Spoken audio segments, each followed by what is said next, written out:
We're road tripping in the SEC this weekend. 20th ranked Ole Miss hitting the road to take on Kentucky. And it might be a sour taste in the mouth of Ole Miss entering this game as you look at Lane Kiffin, because just last year, Ole Miss lost to Kentucky at home as a 17.5-point favorite. It was their only unranked loss and probably their largest college football playoff resume blemish, a reason why they weren't in that top 12. But it is a new year, and here we go, continuing the series of Ole Miss, where they are 7-3 against Kentucky since 2000. Kentucky is 3-2 against ranked Mississippi in the past 5 meetings. We'll see how that all plays out this Saturday in Lexington. Pleased now to welcome in Josh Edwards, who covers Kentucky for 24/7 Sports, and Chase Parham, who covers Ole Miss also for 24/7. Fellas, let's get into this one, and we kind of led into how last year played out. And Chase, I want to build on that a little bit more and have you maybe look squarely at Lane Kiffin. Of course, he always moves the needle, but you look towards the start of this game, the start of SEC play. Are they focusing too much on a Kentucky squad that has not had the recent success as they get going for this one? Yeah, Lane Kiffin really honest last week during his media session. He said that this is the game that's haunting him all offseason. He said it is absolutely the game that they have spent a good bit of time on. That, you know, you look at what happened last year, and it 100% was the biggest critical mistake for missing the college football playoff. That was a team that was built, developed, and bought for the college football playoff last season, a team that probably should have competed for a national title.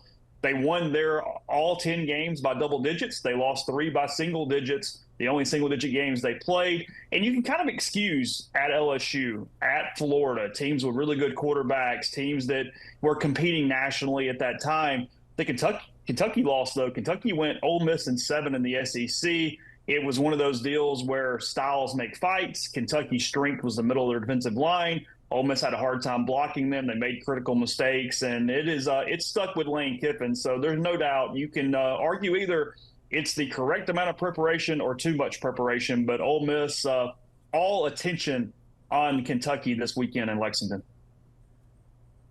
Yeah, from a national perspective, last year it seemed like anytime somebody talked about Ole Miss missing the playoffs, it was brought up, well, you should have lost to Kentucky at home.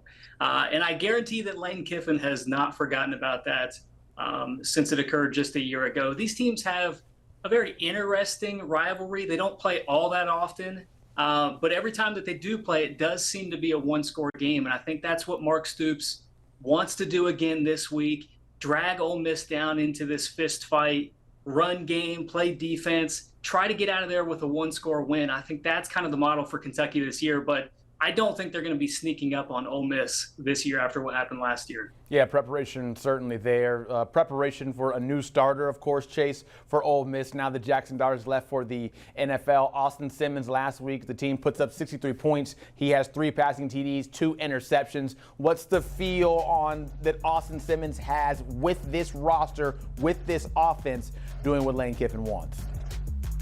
Yeah, Austin Simmons has all the ability in the world. He's going to be incredibly good before he gets done in Oxford. He threw for 341 yards last week against a pretty hapless Georgia State team. But what you like about Austin Simmons from the opener was that he threw 2 early interceptions. One his fault, where he didn't see backside coverage. One, he was hit as the ball was let go, was not his fault.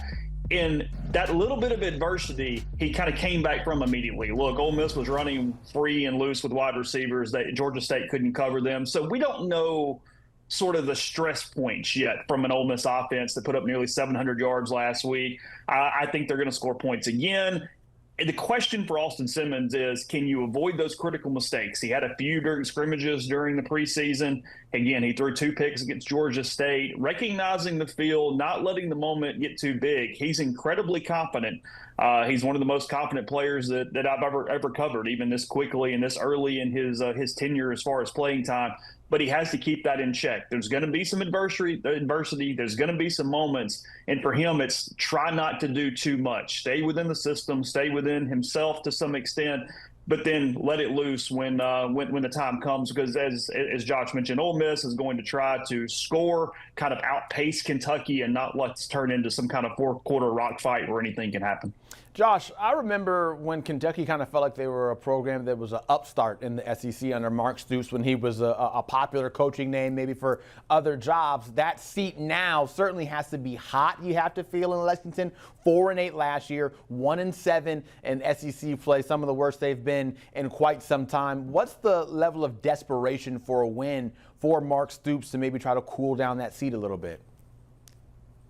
Yeah, this is a program that had been relatively consistent for much of the Mark Stoops era. They just this past year ended their bowl streak of, I believe, 6 or 7 games. So they had consistently been a thorn in the side of some of the other teams in the SEC.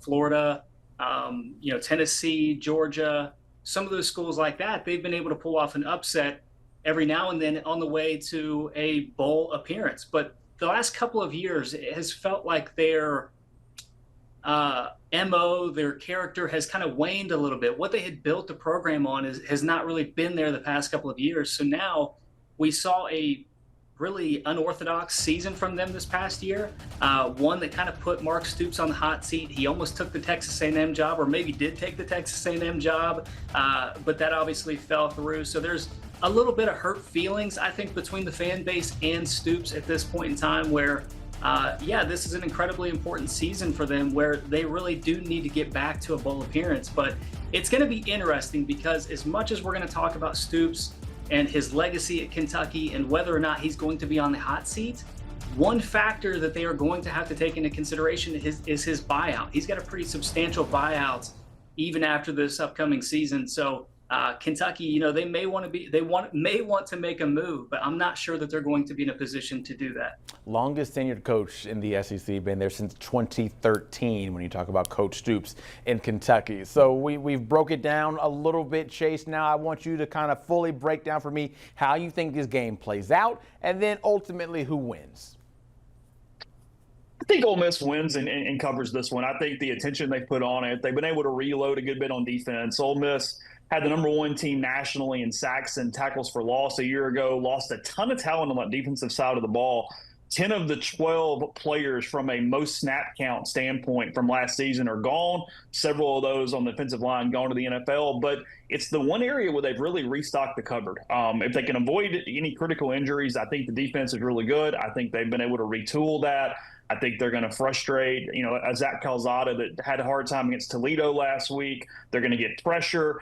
I see it playing out potentially like Ole Miss and South Carolina last year in Columbia, where Ole Miss sort of suffocated the Gamecocks. It wasn't the highest scoring game in the world, but they were able to get a 2-touchdown advantage early, ride that out a little bit, and again, avoid that one-score game in the fourth quarter where maybe the scar tissue comes back, maybe it gets a little mental for Ole Miss in spots. I think the first half is very critical for them to sort of jump out ahead, be front runners. Don't let the road crowds or the home crowd for Kentucky sort of get involved in this game there in the second half. I think Ole Miss has a lot of advantages at the skill positions, and that they probably have a way to sort of suffocate Kentucky as this game goes on. Josh, this is a chance for Kentucky to snap a 5-game losing streak in SEC play. You get it at home. I'm sure the crowd in Lexington is going to really be rocking to try to have a repeat of what happened last year. All those things in mind, what do you think happens? Well, I think Chase broke it down perfectly. I think Ole Miss really needs to come out of the gates pretty hot, jump on Kentucky, try to get a couple of score advantage, and put this one away going into the second half. But from Kentucky's perspective, again, they're going to try to run, and they're going to play defense, which they did pretty well against Toledo in the opener. They're particularly strong up front. So if they can turn this into a game where it's low scoring, going into the fourth quarter, maybe Ole Miss gets in the back of their mind, is this going to happen again? Are we going to fall victim to Kentucky for the second straight year? Maybe that's an area where Kentucky can capitalize and take a lead if they are within range going into the fourth quarter. But I do think that Ole Miss is putting so much stress onto this game, given what happened last year, that it's going to be really difficult for Kentucky to sneak up on them. And I think at the end of the day, Ole Miss probably wins this by a score or two. Kentucky has covered their last 6 games against ranked opponents, though, so there is that to keep in mind as we look forward to Saturday, 3:30, with that one kicking off. Josh Edwards, Chase Parham, thank you so much. Appreciate it. And coming up this Saturday, it is a triple header on CBS Sports Network. It starts off at 12 Eastern with Liberty and Jacksonville State. Then at 3:30, you get to see UAB travel over to Navy. And if you watch that game, you will hear and you will see the one and only Brandon Baylor, who will be on the sideline for that one. We finish off at 8 Eastern, UCLA out west in Vegas against UNLV.